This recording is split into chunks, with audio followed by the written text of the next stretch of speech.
뭐 이런 그 광고 카피가 있더라고요. 히포크라테스가 말했다고 하는데 모든 질병은 장으로부터 비롯된다. 장이 중요하다. 장에서 문제가 생기면 모든 질병이 발병하는 거거든요. 그렇죠? 성모님들 진단을 잘해야 됩니다. 결국 우리의 인생, 우리 인간의 모든 문제의 근원과 본질은 어디에서 비롯될까요, 성모님들? 영적인 문제에서 비롯됩니다. 항상 그렇습니다. 이걸 우리가 이제 분별할 줄 알아요. 영적인 문제에서 비롯돼서 모든 육신의 문제, 범사의 문제로 다 확산되는 거예요. 그러니까 그 영적인 문제 중에서 한 가운데가 뭐냐면 인간의 문제의 본질은 뭐냐면 결국 알지 못해서 그러는 거예요. 알지 못해서. 무엇을? 진짜를. 우리 신앙적인 용어로 좀 빌리자면 진리. 주님을 알지 못해서 다 그렇게 사는 거 아닐까요? 우리 지난날 나 자신만 바라봐도 내가 진짜 예전에 주님을 만나고 알아서 진짜를 알았다면 어떻게 살았을까요? 우리 인생 번호가 달라지죠. 삶이 달라지죠. 지금도 마찬가지예요. 다른 문제는 아니에요. 많은 사람들이 이렇게 얘기하면 돈이 없어서 내가 이렇다. 내 주변에 사람이 없다. 내 신세가, 내 팔자가 이 모양이다. 다 그렇게 한다는데 그게 아니에요. 교회를 다녀도 주님을 몰라서 주님은 진짜를 몰라서 그런 거예요. 성령님을 몰라서 성령. 이게 문제의 근원이에요. 이게 이제 추상적으로 이제 느껴지죠. 더 체감되는 건 뭐 물질이죠. 눈에 보이는 것들. 이게 문제의 근원인 줄 아는데 그렇지 않아요. 그래서 진짜를 모르기 때문에 다 그렇게 살고 있는 겁니다. 진짜를 모르기 때문에 어떤 문제가 우리에게 다가오니까 제가 종종 말씀드리죠. 가짜에 현혹돼요. 가짜에 현혹되고 가짜에 자꾸 사기를 당해요. 마귀는 가짜잖아요. 그렇죠? 실상이 아닌데 허상인데 그 허상을 실상처럼 우리 인간은 눈에 보는 것으로만 다 판단하니까 눈에 보여주고 예수님한테도 마귀가 시험했잖아. 눈에 다 보여주면서 자 봐라 네 거다 가져라 나랑 타협하자. 많은 새빨간 거짓말을 가짜 뉴스를 이 세상에 퍼뜨리고 그냥 굳혀놨는데요. 행동의 조건과 기준이 물질이다. 새빨간 거짓말이에요. 물론 물질이 있어야죠. 물질이 없으면 불편하죠. 걱정하지 마세요. 하나님이 다 아십니다. 무엇을 입을까 먹을까 마실까 염려하지 마라. 하나님이 다 챙긴다. 하나님 내 머리털까지 세시는 분이 내 통장 모르겠어요? 모든 형편 다 아세요.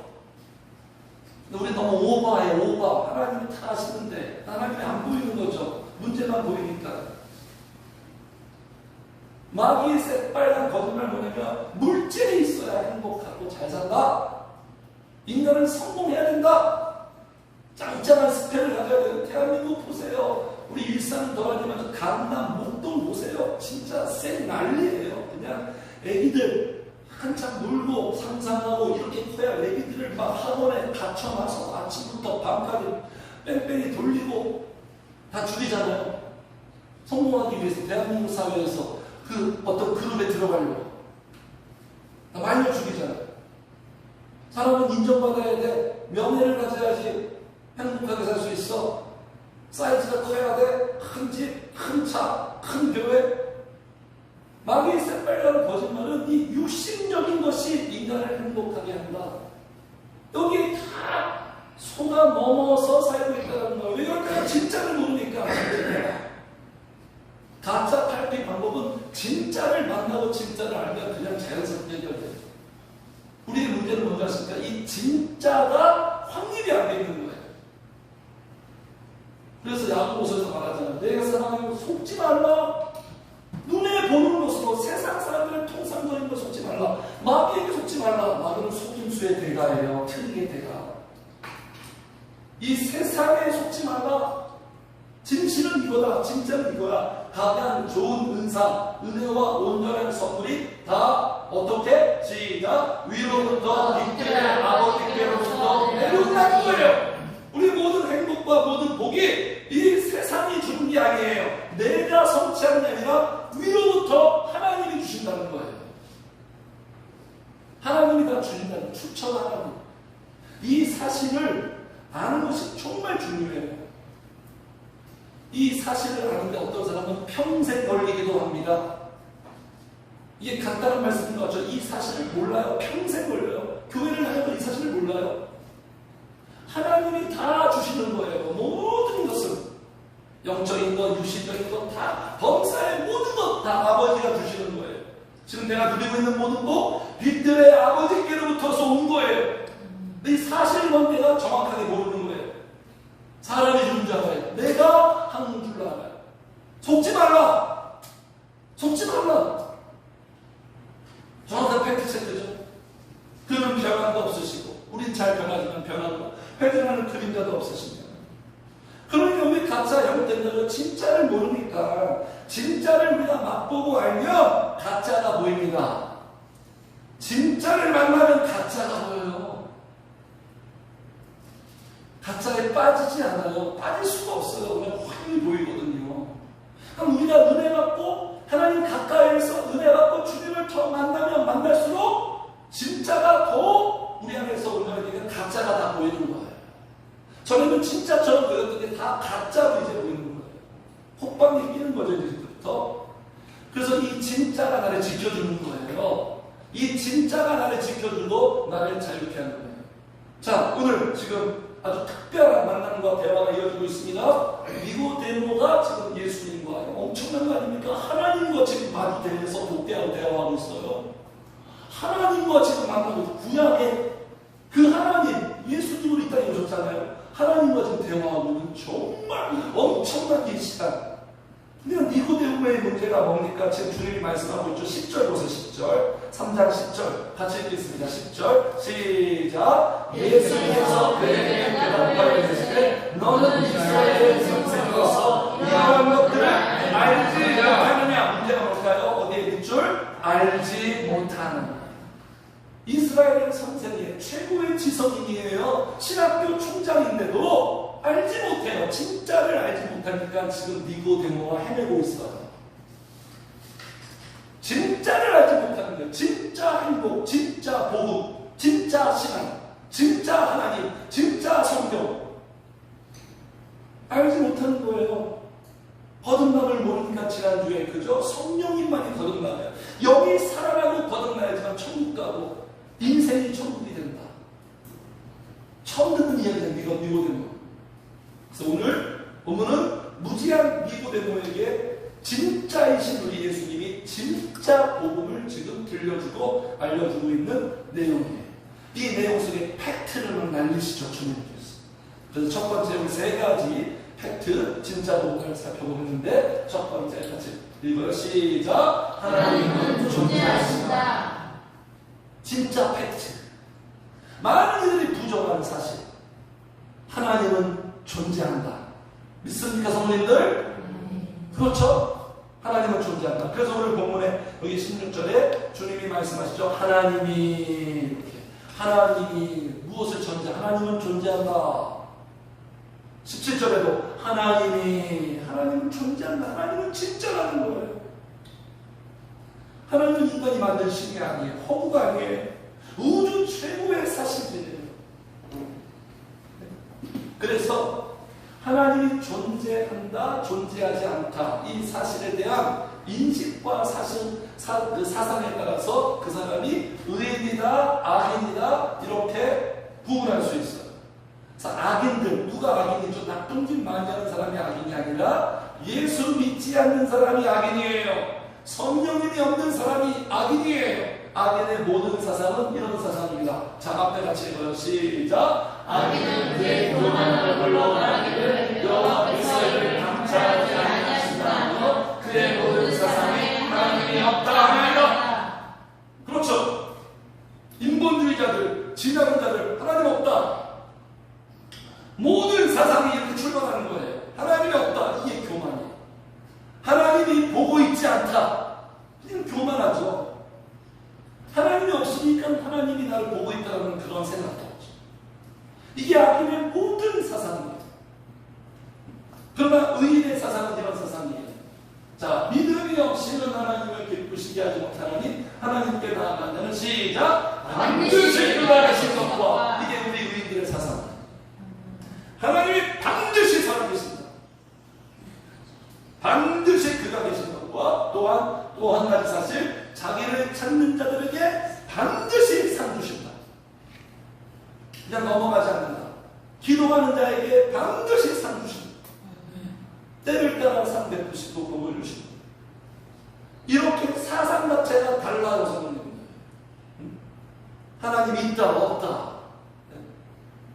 그래서 이 사실에 대한 사상이 인생의 엄청난 차이와 결과를 가져다 줍니다. 하나님 없다 하는 사람은 어떻게 살아요? 막 살죠. 한 번밖에 없는 인생. 어떻게 삽니까? 사람만 의식하면 돼요. 기회주의자 되는 거 사람만 속이면 돼요. 뭐 양심 같은 거 살짝 찔리기도 하지만 그 양심도 무시할 수 있어요. 하나님이 없는데, 나만 있는데 그렇게 사는 거예요. 두려움이 없죠. 죄를 더 많이 짓죠. 질 수밖에 없죠. 그러나 하나님이 있다, 살아계신다, 이런 사상으로 살아가는 사람은 하나님 의식하죠. 막 살 수 없어요. 그렇죠, 성도님들? 두려운 마음이 있죠. 하나님이 보고 계시니까 하나님을 항상 의식하며 사는 거예요. 진실할 수밖에 없어. 사람 속인다고 되는 게 아니라 하나님이 보고 있는데. 다윗이 다 속였잖아요. 완전 범죄, 알리바이 완벽했지만 하나님이 다 보고 있잖아요. 그럼 우리 성도는요, 복된 성도들은요, 누구를 의식하며 산다? 하나님만 의식합니다. 하나님만 무서워할 줄 알면 될, 하나님 말씀 두려워하지 말라. 아무것도 두려워하지 말라. 근데 이걸 못 믿어, 우리가. 두려워한다는 건요, 하나님을 못 믿어서 하는 우리의 반응인 것 같아요. 아무것도 무서워하지 말라. 아무것도 두려워, 안심하라. 내가 있으니 두려워하지 말라. 그러나 한 가지, 하나님만 무서워하는데 이게 겸손이에요. 하나님만 의식할 줄 알면 되는 거예요. 내가 무슨 일을 하든, 교회이든 가정이든 직장에서 일하든 하나님이 지금 내 곁에서 나를 보고 있는 인생이 달라지죠.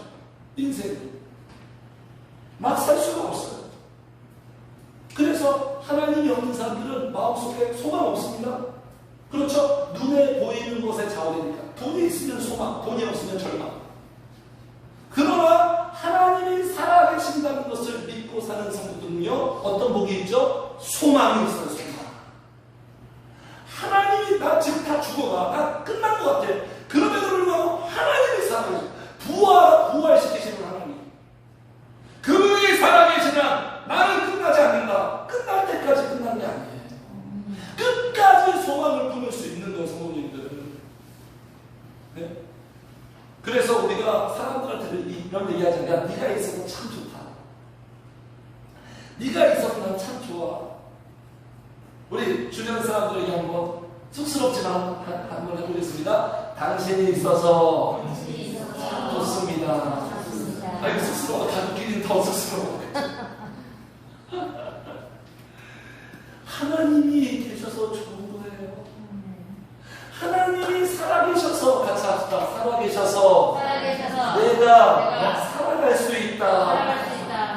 지금 부족한 많고 문제 많아도 하나님이 살아계시니까 나는 죽지 않고 살아갈 수 있다. 이렇게 완전히 차원이 달라지는 거예요. 하나님이 살아계시니 이게 복이에요. 하나님 때문에 내가 살아. 다윗이요, 살아갈 수 없는 환경이잖아요. 사울한테 그죠? 그냥 하루하루가 그냥 죽음이야, 죽음. 언제 죽을지 몰라. 뭐 잘못하면 이해도 돼. 참 잘못한 것도 없는데 잡아먹으려고 그래요, 다윗을. 근데 다윗이 그때 소망을 가지고 하루하루 살아갈 수 있는 유일한 근거가 바로 이거예요. 내가 여호와를 항상 내 앞에 모시니, 항상, 그죠? 항상 주님을 모시는 거예요. 항상 하나님 앞에, 하나님. 자, 그 밑에 시작. 그가 나의 오른쪽에 계시고 내가 그가 내 곁에 계신다는 거예요. 기도하는 자는 하나님이 내 곁에 계심을 생생하게 성령님이 느끼게 하세요. 보이지 않는 분이 있는데 정말 생생하게, 리얼하게 기도하는 자에게 이런 복을 줘요. 기도하지 않으면 하나님이 멀리 추상적으로, 피상적으로 무슨 개념, 이론으로만 느꼈는데 기도하면 그 하나님한테 막 실제화가 되는 거죠. 흔들리지 않는 거예요. 주님이 내가 딱 있으니까 마음이 지켜지는 거예요. 이거예요. 하나님이 살아계신다. 내 곁에 계신다. 여기에 따라서 내 마음이 흔들리느냐 아니면 굳건하느냐 이렇게 되는 거예요. 그리고 그 다음에 어떤 복이 있습니까? 마음이 기뻐요. 하나님이 살아계셔서 기뻐요. 부족한 많아도 주님이 계셔서 기쁜 거예요. 그리고 즐거워요. 보세요. 오늘 보세요. 영과 마음이 기쁘고 즐거우니까 어떻게 됩니까? 육체도 좋아진다. 영과 마음이 좋으니까 육체도 좋아지는 거예요. 내 육체는 내 영과 밀접하게 연결되어 있어요. 네? 영적으로 건강하면 육신도 건강해요. 영적으로 힘을 얻으면 육신도 힘이 있어요. 영적으로 약해지고 영적으로 병이 드니까 육신도 약해집니다. 보세요. 내 육체도 안전히 살립니다. 지금 상황이 지금 안전한 상황이 아니에요. 이유는 단 한 가지죠. 그가 내 우편에 계신 거. 그가 내 우편에 계신 거. 그래서 성도님들, 하나님이 살아계신다는 강력한 증거는 무엇일까요? 물론 창조세계, 이 세상, 자연 발생적으로 만들어지지 않았어요. 하나님의 작품이죠. 얼마나 섬세하고 정교하고 다양하고, 그죠? 창조세계. 그리고 가장 강력한 증거는 뭘까요? 하나님이 살아계신 강력한 증거, 바로 우리 나 자신이에요. 하나님이 나를 왜 불렀습니까? 하나님이 왜 나에게 왜 줬습니까? 하나님이 없다라는 이 세상에 하나님은 진짜로 살아계신다는 것을 온몸으로 보여주고 나타내라고 증명하라고 증인으로 지금 부르신 거예요. 가정에서, 직장에서, 사회에서, 교회에서 하나님이 계시니까 지금 내가 있는 거예요. 내가 태어난 게 부모님에 의해서 태어난 게 아니라 하나님이 진짜로 계시니까 내가 출생하는 거예요. 내가 있는 거예요.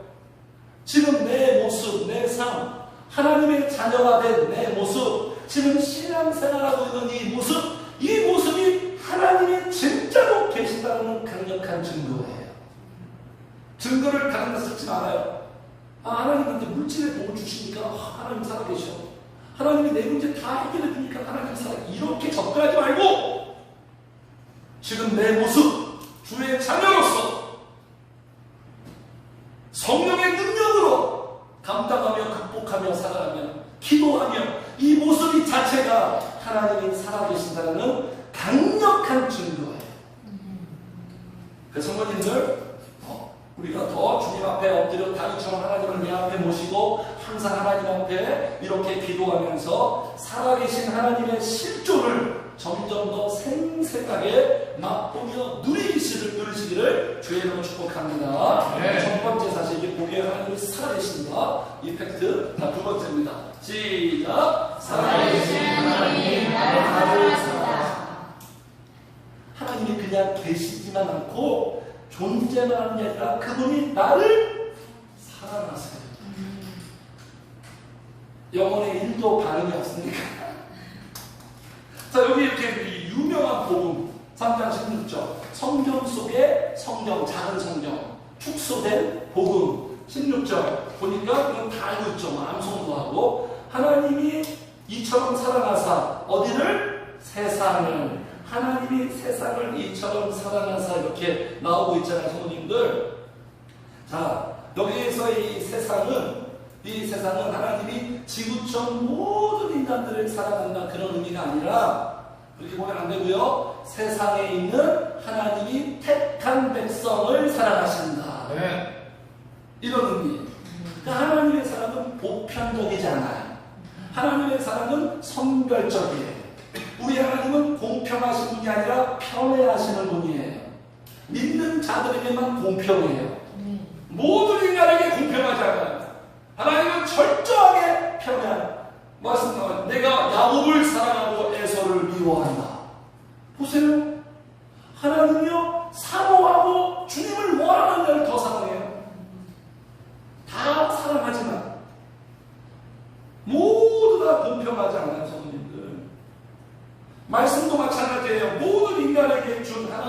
메시지가 아니라 믿는 자들에게 주신 하나님의 러브레터예요.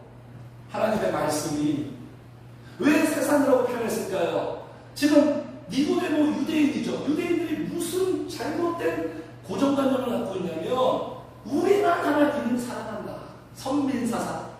우리만 택하고 우리만 사랑하고 우리만 구원받아. 세상의 모든 자들 다 오랑캐야. 그들에게 하나님의 관심 없어. 이런 생각으로 찌들어 있는 유대인 니고데모한테 아니야. 너희들만 사랑하지 않고 세상에 있는 모든 이방인들도 하나님은 사랑하셔. 교정해 주시는 거예요. 그래서 세상이라는 표현은 하나님이 나를 사랑한다. 사실 이 한 가지만으로도 우리 족하지 않을까요? 우리 인간은 그렇죠. 누군가가 나를 사랑하고 좋아하면 기분 좋아지고 끌리잖아요. 관심도 하나도 없어. 1도 없는데 걔가 나를 사랑한대, 좋아한대. 그럼 왠지 끌리죠. 기분이 막 좋아지죠. 내가 괜찮은 존재가 된 것 같고. 그래서 인간은요, 사랑을 받아야 충족이 돼요. 사랑을 받아야 행복해지는 거예요. 하나님이 그렇게 만들었어요. 사랑을 못 받으면 애정은 결핍이 됩니다. 하나님의 사랑을 못 받잖아요. 영혼의 애정 결핍이 돼서 세상의 것으로 막 채우려고 해요. 그래서 세상에 막 욕구에 욕심 갖고 막 돈, 성공, 명예 막 이런 사람들 보면 그 안에 다 애정 결핍이에요. 하나님의 사랑이 결핍돼서 그렇게 나오는 거예요. 욕구 불만이죠. 하나님의 사랑이 채워지면 이 세상이나 세상에 있는 것들을 사랑하지 않게 되는 그런 놀라운 기적이 일어나요. 그래서 이 크신 하나님은 사랑 자체예요. 사랑을 만드신 분이 하나님이에요. 나 같은 것을 사랑하신다는 거예요. 대박 사건 아닙니까, 성도님들? 네? 정말 막 연예인이라고 가정해볼까요? 현빈과 같은 남자. 네? 막 엄청나게 막 그런 막 성공과 명예 막 그런 어떤 인간이 갑자기 나한테 연락해가지고 만나자고 막 관심 있다고 사랑한다고 막 고백하는 거 어떤 거 왜? 오케이 좋아요. 이렇게 반응합니까? 왜 나를 사랑하지? 놀랍잖아요. 이 대박 사건이다. 똑같은 거예요, 성도님들. 우리는요, 하나님께 사랑받을 자격이 있어요, 없어요? 없어요. 심적으로 정말 그렇게 생각하십니까? 이론적으로 말고. 하나님께 사랑받을 자격이 없어요. 사람은요, 비슷한 사람끼리 하는 거 아닙니까? 드라마는 다 비현실이에요. 드라마 보면 다 십장님들이 캔디 같은 직원을 사랑하죠? 다 비현실이에요. 아니, 현실에서 안 이루어지니까 드라마 통해서 대리만족하는 얘기죠. 사람은 비슷한 수준끼리 하는 건데 하나님하고 우리랑 수준이 같습니까? 이건 말도 안 되는 거예요. 하나님이 나를 사랑한다면 이건 말도 안 되는 정말 충격적인 사건이죠. 그래서 우리는 당연시할 수 없죠. 이 사랑 앞에 당연시할 수 없어요. 아까 막 찬양했잖아요. 하나님의 사랑, 크신 사랑 측량할 수 없다. 사랑을 제대로 받고 사랑을 제대로 맛본 사람은 다 이렇게 반응이 나와요.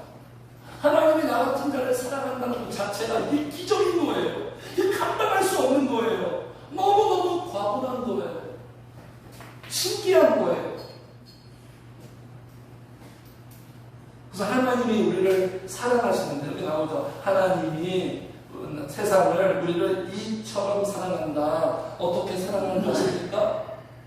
하나님의 사랑은 마치 이 세상에 나밖에 없는 것처럼 사랑해요.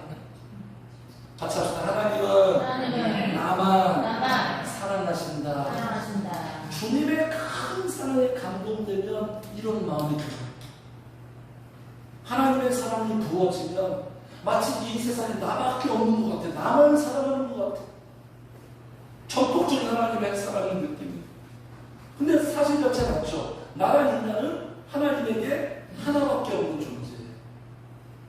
나는 100% 똑같은 인간은 이 세상에 인류 역사상 없어요. 그래서 나는 귀한 존재예요. 하나님에게 너무 특별한 존재예요. 왜? 나밖에 없으니까. 나 외에 대체자는 없어요. 가족일체도 비슷하지만 나밖에 없는 거예요. 그래서 하나님은 나한테 전력 투구하는 거예요. 나 하나밖에 없는 외동아들, 외동딸이니까 전신 전력으로 살아가는 거예요. 그래서 우리가 하나님 외에 다른 것에 마음 마음이 살짝 비틀어지거나 흐트러지면 그걸 하나님은 견딜 수 없는 거예요. 사람은 분노하는 거예요. 분노가 없는 사람은 사랑은 아니에요. 하나님은 어떻게 말씀하세요? 질투할 정도로 너를 사랑한다. 야고보서 이런 말씀이 있어요. 성령이 너희들을 시기하고 질투할 정도로 사모하는 것을 모르느냐? 어떤 사모님이 저한테 알려줬어요. 성령님이 미치고 환장할 때가 있대요.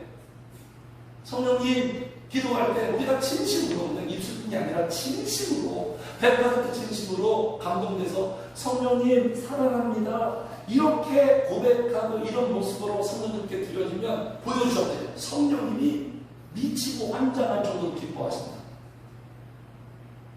그 정도로 우리를 사랑하신다.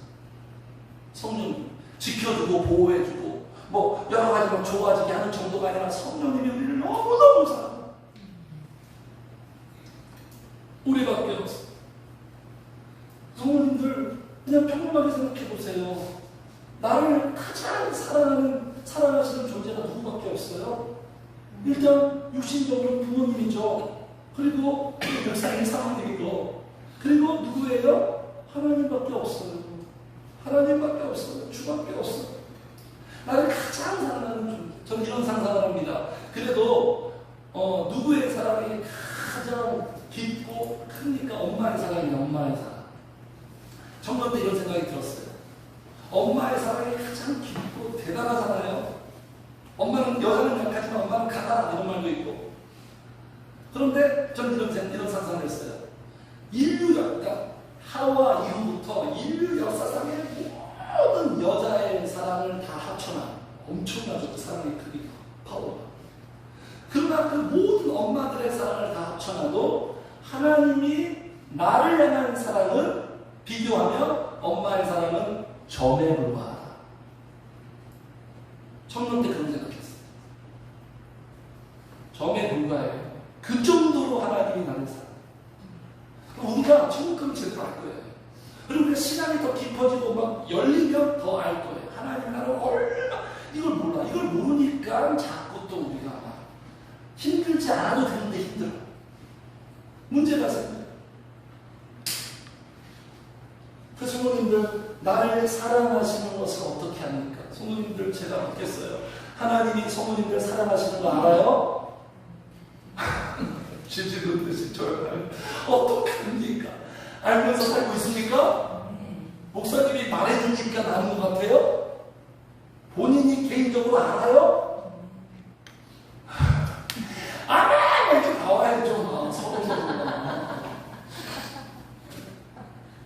가야 할 길 멀어요. 그죠? 하나님이 우리를 사랑해. 명백한, 우리는 잘 다가오지 않는 명백한 사실이에요. 그냥 그렇게 접고 들어가요. 근데 그 사랑하는 증거와 근거가 뭐예요? 누군가한테 말해줘요. 하나님이 나를 사랑한다? 그 증거를 왜 사랑하는지 근거를 얘기할 거 아니에요. 왜 사랑해요? 왜 그 근거가 뭐예요? 잘해주시니까. 네? 물론 잘해주죠. 필요한 거 다 사주시니까. 내가 원하는 대로, 바라는 대로 다 부족함 없이 해주시니까. 그러니까 하나님이 나를 사랑하시니까. 이렇게 생각하고 이렇게 사랑을 생각하면 이거는 오답이죠. 본질이 아니죠. 그러니까 우리가 하나님의 사랑도 그렇고 모든 것들을 내 생각대로 생각하면 꼬여요. 시험 들어요. 네? 하나님께서 우리를 사랑하셔서 오늘 본문 16절에 복을 주셨대요. 선물 주셨는데 그건 우리한테 필요하고 좋은 거예요. 자, 여기 16절, 하나님이 세상을 이처럼 사랑하사 주셨으니 나오죠. 그리고 또 밑에 여기 17절에 하나님이 그 아들을 세상에 보내신 것은, 그러니까 사랑은 주는 거, 베푸는 거예요. 사랑은 인색하지 않습니다. 사랑은 계산하지 않습니다. 사랑은 아낌없이 베푸는 거예요. 그리고 사랑은 버리는 거예요. 아들을 세상에 보냈다는 건 모든 걸 다 버렸다는 거예요. 사랑은 자존심을 버리게 돼요. 사랑은 기득권을 버립니다. 그러니까 사랑은 누군가 앞에 무릎을 꿇게 만들어요. 나를 위해서 자존심 버리고 무릎을 꿇을 수 있는 존재는 아마 부모님밖에 없을걸요? 그 작은 자존심도 사랑은 무력화시켜버려요. 하나님이 사랑하시는 그 증거가 인간들이 좋아하고 원하는 뭐 현찰 주고 세상 가치가 아니라 이보다 좋은 세상에 줄 수 없는 걸 주셨대요. 하나님이 왜 우리한테 향차를 박치기를 안 할까요? 능력이 없어서 부족해서 안 주실까요? 왜 내가 원하는 대로 내 통장은 이 모양일까요? 왜 항상 궁색하게 힘겹게 쪼들리게 그러면서 우리가 궁극정하면서 우리가 살아갈까요? 뭐 그렇지 않은 경우도 있지만 그 이유는 딱 한 가지예요. 사람이 무엇으로 살 수 없다? 떡으로만 살 수 없다.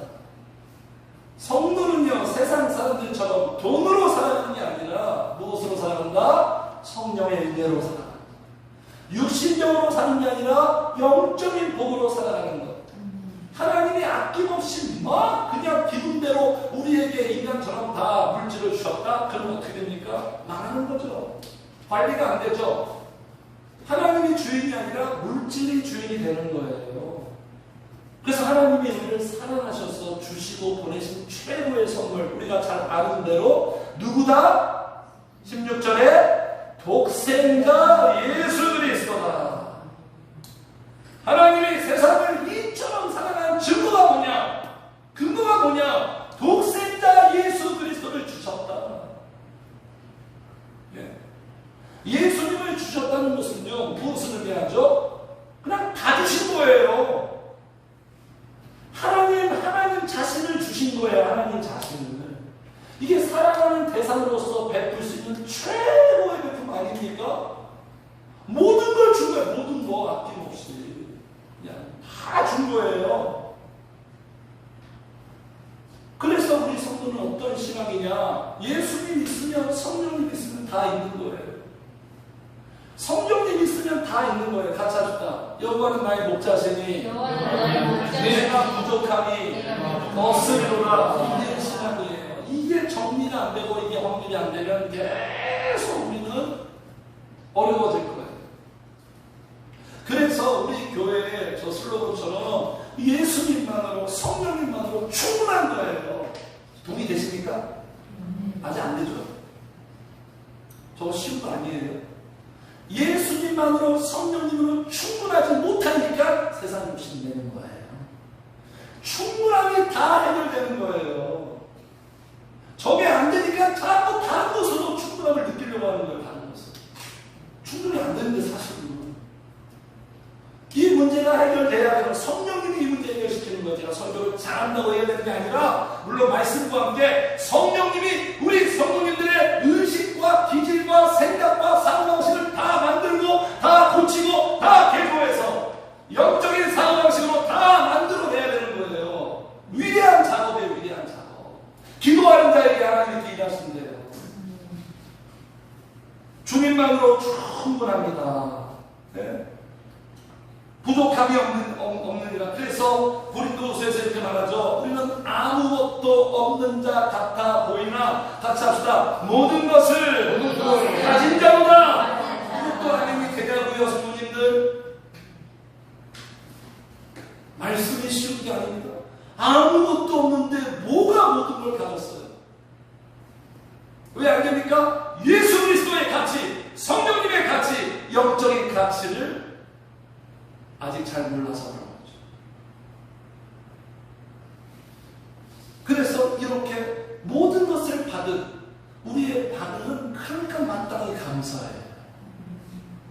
은혜를 알아야 감사가 되는 거예요. 내가 받은 선물이 얼마나 엄청난 건지를 알아야 자연스럽게 조건반사적으로 감사가 나오는 거지.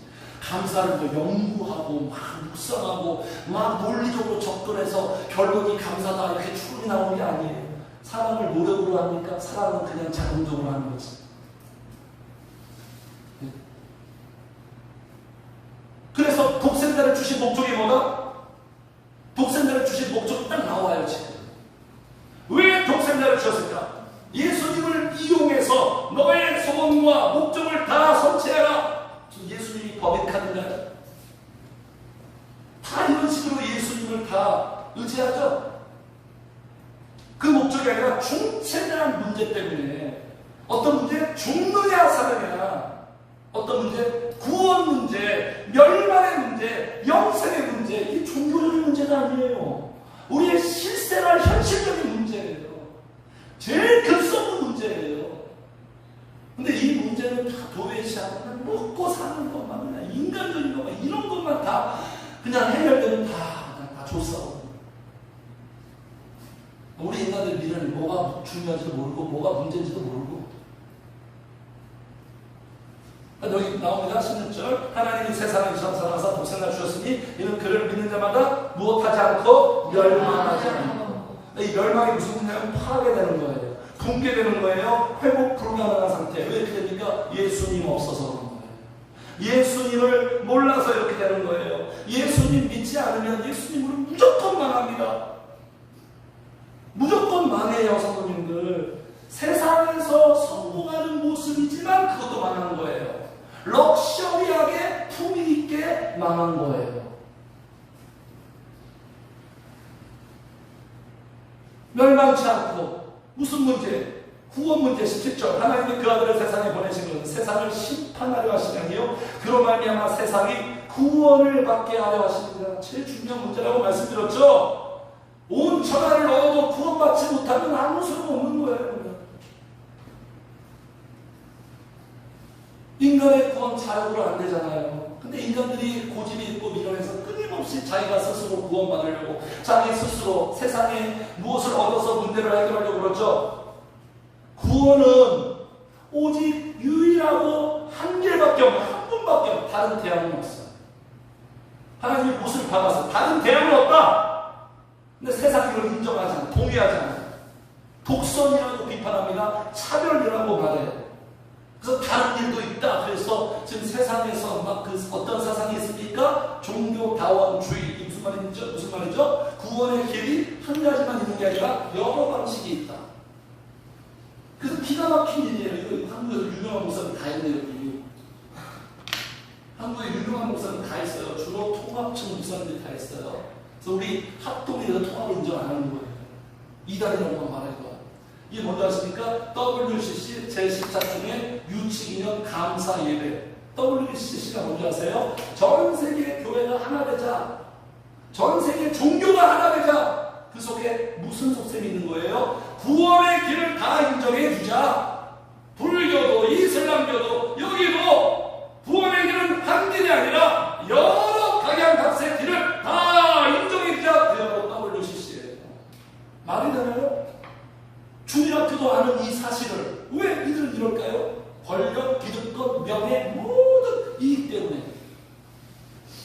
말이 되냐고요? 제가 말씀드렸죠.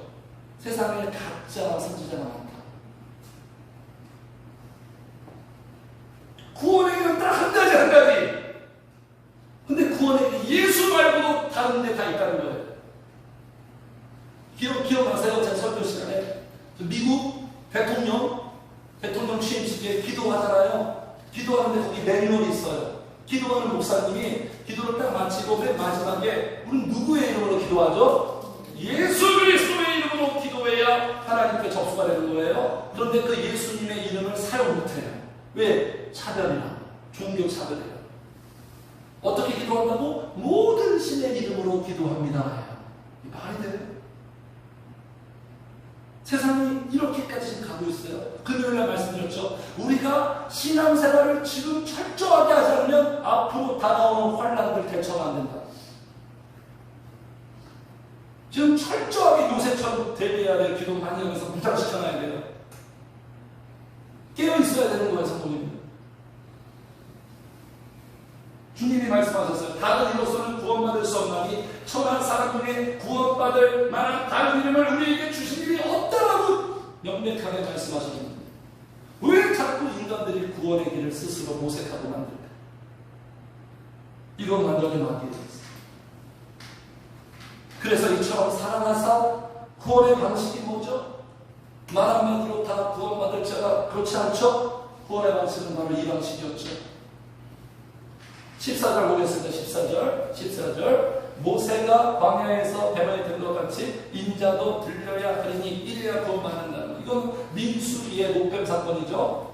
광야에서 불평하고 원망해서 하나님이 징계 차원에서 불뱀에 다 물렸는데 그들을 어떻게 치료합니까? 어떤 해독제를 바른 게 아니라 잔디에다가 노뱀을 딱 매달아놓고 그거를 보면 다 살아나요. 과학적인 방식이 아닙니다. 그건 예수님의 십자가의 예고편이에요. 근데 쳐다본 사람만 사랑하고 뭐 아니 저거보다 어떻게 나 이런 사람들은 다 죽었어요. 십자가 성도님들 여기에서 주님이 찢어지고 부서지고 그러니까 이 십자가 얼마나 이 로마 놈들이 정말 그냥 안 죽이고 정말 고통스럽게 죽는 방법을 보완하는 십자가예요. 딱 받고 이렇게 들린 순간부터 체중이 다 밑으로 쏟으니까 여기가 다 으스러지는 거예요. 우리 조금만 찢어도 아프잖아요. 그렇군요. 그렇게 예수님이 6시간. 그렇게 6시간이에요. 6시간. 네. 가장 더운 그 시간대, 또 더운 시간에 처형해 밤에도 처형하지 않아. 성모님들, 십자가가 나와 전혀 관계없는 사건입니까? 십자가 생각할 때 무감각하나요? 그럴 수 없죠. 우리는 십자가는 다 나를 위한 주님의 결정이고 행동이고 사건이잖아요. 우리 이렇게 말합니다. 왜 그러셨어요? 왜 그래야만 하셨나요? 그럼 주님은 이렇게 대답하실 거예요. 이런 말이 나한테 돌아와요. 너의 죄를 위하여 너의 죄를 인하리라. 그러니까 나를 사랑하시는 존재 주님밖에 없고 나를 위해서 죽어주신 존재 주님밖에 없어요. 나를 위해서 죽어주신 존재 주님밖에 없어요.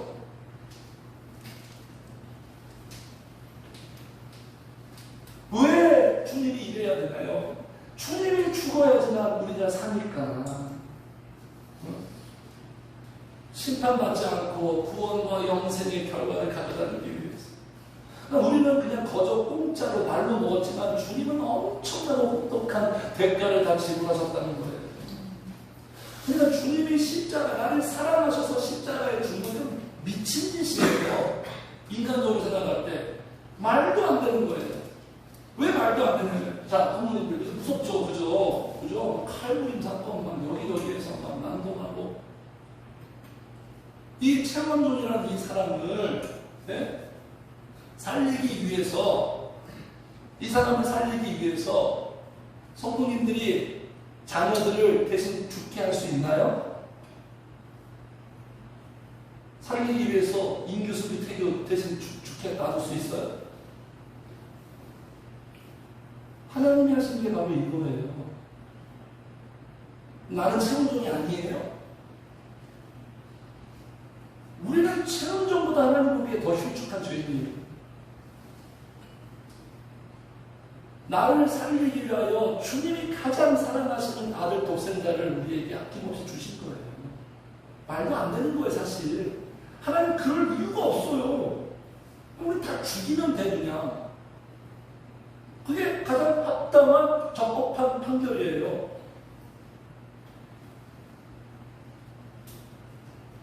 그래서 로마서에 우리가 죄인 되었을 때, 원수 되었을 때, 연약할 때 우리를 사랑하셔서 주님이 죽으셨다는 거예요.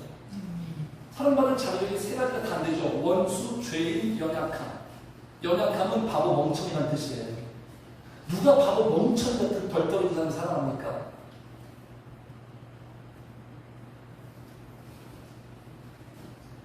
그래서 우리는 평생 잊지 말아야 할 것. 누가 나한테 상처 준 거 그건 다 잊어버리고 주님의 십자가, 사랑. 이거 망각하면 배은만 독해지죠. 그래서 우리는 계속 기억하고 기념하고 감사합니다. 그래서 이 독생자 예수님 때문에 우리가 어떤 인생이 됐냐? 구원받는 존재가 된 거예요. 구원이 있는 인생이 된 거예요. 여기서 구원이 무슨 뜻이냐면 천국 가는 구원도 있지만 우리를 지켜주시고 보존해주시고 위기가 오면 또 구출해 주신다. 같이 합시다. 구원은 계속된다. 그래서 하나님이 나를 사랑하신다. 이 진짜 복음, 이 진짜 사실. 십자가의 내가 우리에게 진정한 그 무엇보다 우리가 받은 최고의 복과 선물이다. 말도 안 되는 사랑, 말도 안 되는 사랑. 이 사랑이 성도님들의 마음속에 정말 전해지고 친해지고 감동이 되고 감격이 되고 성도들의 가슴 한복판에 항상 십자가가 살아있으시기를 주의 이름 축복합니다. 네. 마지막 세 번째예요. 주님이 주시는 복음 시작. 예수를 향한 하나님의 사랑입니다. 예수님을 향한 이 방일의 인생 자원은 아시죠? 우리의 흥망성쇠가 예수님에 대한 반응에 달려있어요. 왜냐하면 예수님이 기준이니까. 그러니까 성도님들, 예수님 앞에 모든 인연은 다 두 반뿐이에요. 중립이 없어요. 중립이 없습니다. 네? 그러니까 어떤 반은 예스냐, 노냐, 수용하느냐, 거부하느냐, 아니면 믿느냐, 불신하느냐. 철저하게 양극화입니다. 양극화. 말씀은 극과 극이에요. 자, 그래서 여기 주님이 계속 말씀을 이어가는데 19절 보겠습니다. 그 정죄는 이것이니. 그러니까 주님이 딱 정죄 판결 때리시는 죄인이 누구냐? 도덕과 윤리의 기준이 아니라 세상처럼 주님을 믿지 않는 자예요. 주님을 불신하는 자, 거부하는 자, 이런 자에게 뭐가 있냐? 심판이 있대요. 심판. 그러니까 죽음 이후에 심판받는데 주님이 이렇게 말씀하십니다. 18절 제가 읽을게요. 그를 믿는 자는 심판을 받지 아니하는 것이요 믿지 아니하는 자는 하나님의 독생자의 이름을 믿지 아니하므로 시작. 벌써 심판을 받으려 하십니다. 죽음 이후에 심판받는 게 아니라 벌써 심판받았대요. 이미 심판받았대요. 심판은 시작됐대요. 그래서 이 심판은 어떤 모습일까요? 인생을 하나님이 원하시는 인생의 그림은 우리가 천국처럼 사는 거예요. 천국. 하나님의 나라가 이루어지는 건데 이 심판은 예수님을 거부하면 그의 인생이 지옥이 되는 거지. 죽음 이후에 심판의 결과가 지옥 가잖아요. 그러니까 생전 죽음 이후에만 지옥 가는 게 아니라 이 땅에서도 지옥이에요. 생지옥. 젊은이들의 이 성경적인 표현인 것 같아요. 헬 조선. 지옥처럼 사는 거예요. 지옥은 어떤 곳이죠? 예수님이 없는 모든 곳이 지옥이에요. 세상 최고의 파라다이스일지라도 예수님이 없으면 지옥이에요. 세상 가장 어려운 환경일지라도 성령님이 있으면 천국이에요. 천국과 지옥이 주님에게 의해서 달라지는 거예요. 세상 가치가 아니라 성도님들. 그래서 지옥같이 사는 사람은 어떻게 삽니까? 동물처럼 살죠? 욕구로만 살아요. 이렇게 삽니다. 물질과 쾌락과 결국 허무. 이게 허무해지는 게 심판이에요. 다 얻은 것 같은데 허무해요. 이게 하나님의 심판이에요. 흑암과 공허와 혼돈. 계속 왜 혼란스럽죠? 모르니까 혼란스러운 거예요. 그래서 흑암의 인생, 공허한 인생, 이게 지옥이에요. 가져도 이렇게 사는 거, 가져도 이렇게 성도님들. 환난 속에 살고 분열되고 분쟁 속에 살고. 왜 이렇게 삽니까? 예수님 믿지 않아서. 그렇죠. 예수님 믿지 않는 하나님의 최고의 심판이 뭐라고요? 이거예요. 이거 정말 무서워야 돼요. 또한 그들이 마음에 하나님 두기를 싫어한대요. 이게 죄예요. 하나님 두기를 싫어해요. 싫어하네. 하나님께서 그들을 그 상실한 마음대로 시작. 내버려 두는 것이 심판이에요. 제일 무서운 심판. 랩사도 그렇게 살다 죽게. 이게 제일 무서운 심판이에요, 성도님들. 우리가 왜 복 있는 자입니까? 우리가 왜 소망이 있어요? 하나님이 내버려두지 않아요.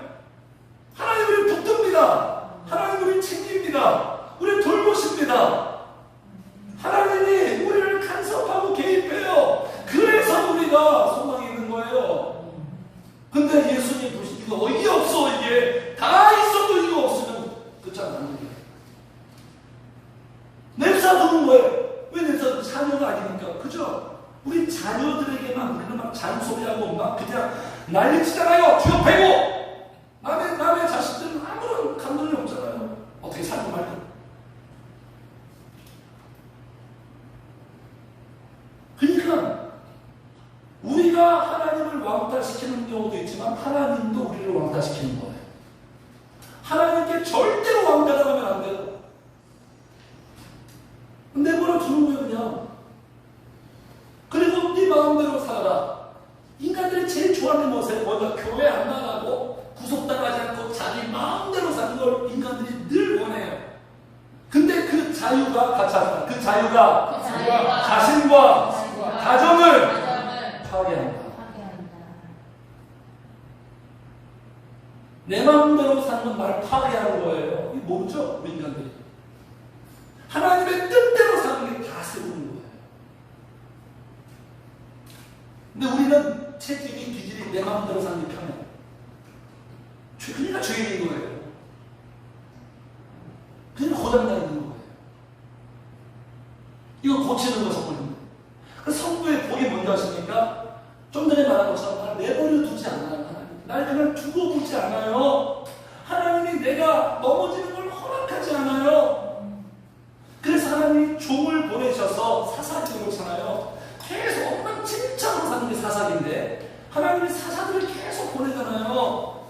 종을 보내셔서 하나님이 직접 쫙 나타나서 하나님이 터치하는 게 아니라 종을 보내셔서 그를 돌보고 터치하는 거예요. 터치. 케어하고. 그 성도님들 같이 합시다. 마음대로 살지 못해서 마음대로 되지 않아서 감사합니다. 오케이? 이거 오케이. 이게 진짜로 그래. 내 마음대로 다 살고 돼봐요? 벌써 우리 망했어요. 마음대로 되지 않는 게 복이고 인생 마음대로 되지 않잖아요. 내 마음대로 살지 못해서 그게 나한테 폭주하는 것을 막는 브레이크예요.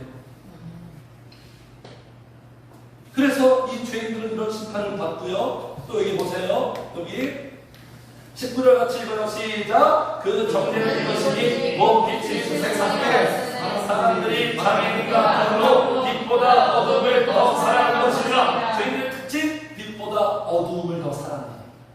어두움을 더 좋아해요. 이게 체질이야. 주님보다 세상을 더 사랑하고 영적인 것보다 육신적인 걸 더 좋아해요. 하나님보다 쾌락을 더 사랑해요. 왜 그럴까요? 여기 나옵니다. 여기 19절. 자기 행위가 악함으로 행위 대신에 더 정확한 표현은 본성이 악하니까. 이게 자기 스타일에 딱 맞는 거예요. 본성이 악하니까 이게 취향이고 사랑이니까 그래서 어둠을 더 사랑해요. 그 사람들 보세요. 인간들이 참 싸움 구경 재밌어하죠. 불구경 재밌어하죠. 영화 보세요. 잔혹하고 엽기적이고 자극적이고 애들 게임하는 거 다 죽이는 거잖아요.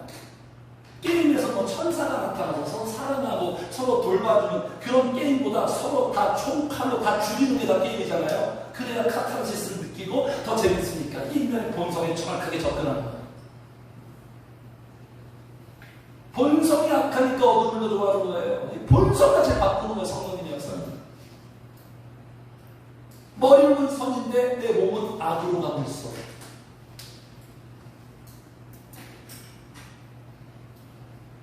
그래서 야고보에서 이렇게 말하는 거예요. 야고보서에서 이러한 지혜는 위로부터 내려온 것이 아니라 빨간 것 세상적이요 정력적이요 마귀적이라는 거예요. 내 본성이 세상 좋아하고 정력을 좋아하고 이게 다 마귀적. 그 성도님들 죄를 범해서 죄인이 아니라 죄인이기 때문에 죄를 범하는 거예요. 죄인. 그리고 우리 마지막 한 가지 20절 같이 읽어요. 시작. 악을 행하는 자마다 빛을 미워하되 빛으로 오지 아니하니 이는 그 행위가 드러날 게 아니요. 죄인들의 특징 절대로 빛으로 오지 않아요. 절대로 예수께로 오지 않아요. 바리새인 보세요. 절대로 예수님께로 오지 않으셔. 미워하죠. 그러니까 죄인들은 예수님에 대해서 무관심, 관심조차도 없어요. 싫어해요. 왜 싫어한다? 악을 행하는 마다 빛을 미워하여 빛으로 오지 않는데 미워해서 오지 않고 그 다음에 이는 그 행위가 드러날까 이거 싫어해요. 드러날까 교회에 오면 편하게 안 해주거든. 특히 우리들 충만교회. 그죠? 저는 설교가 피상적이지 않을 거예요. 교회 오면 다 드러나요. 그냥 하나님의 말씀이 예수님 왜 싫어? 다 예수님 폭로해버리잖아. 폭로. 다 드러내버려. 폭로해서 끄집어내서 목적이 뭐예요? 회개시키고 변화시키고. 인간들은 진짜 싫어하거든요. 굉장히 불편해하고 짜증나고 골치 아파요. 그냥 자기 편한 대로 살아야 되는데 교회 갔더니 하지 말라고 그러고 자꾸 나를 바꾸려고 하고 나를 못 살게 굴어. 교회 오는 게 싫은 거예요. 인간에게 본성이에요. 이게 싫은 거예요. 가만히 나를 안 놔둬. 그래서 그 드라마 같은 거 보면 어떤 기득권에 어떤 문제를 어떤 기자가 폭로하려고 하면 어떻게 하죠? 트럭으로 죽여버리죠. 제거하잖아, 제거. 우리 인간의 속성이 그런 게 있어요. 그냥 없이 사는 게 편해요. 성도님들 신앙생활 안 하고 사는 게 편해요? 기도생활 안 하고 사는 게 편합니까? 죄인들은 이게 편해요. 절대 오지 않아요. 그래서 죄인들은요, 드러나지 않는다는 뭐죠? 뭔가 이렇게 숨기고 있어. 비밀이 많아요. 은폐합니다. 은밀한 게 많아요. 마음이 어두워요. 꿍꿍이를 모르겠어. 이중성이 있어요. 진실하지 않아요. 투명하지 않아요. 뭔가 숨기는 게 많아. 그래서 옛날에 런던에서 영국에서 2000년 이런 일이 있었어요. 유명 인사의 이메일에 모든 이메일에 어떤 사람이 장난쳤어. 이메일에 한 통의 이메일이 딱 도착했는데 그 내용이 이거예요. 들통났다 도망쳐. 근데 그 다음날부터 영국 런던의 공항에 유명 인사들이 다 출국해가고 있어요. 무엇을 말해주는 사건일까요? 인간들이 저마다 다 죄를 다 갖고 있다. 비밀이 있다는 거예요. 인간은 죄인 둘 중에 하나예요. 들통난 죄인, 들통나지 않은 죄인. 우리도 그럴걸요? 우리 안에 비밀이 있을걸요? 들통난 게 있고 들통나지 않은. 이게 싫은 거예요. 교회는 이런 부분이 이게 불편한 과정이잖아요. 그죠? 근데 이걸 드러내서 이걸 속에 있는 것들을 다 치유하고 회복되고 그래야 건강해지는 거예요.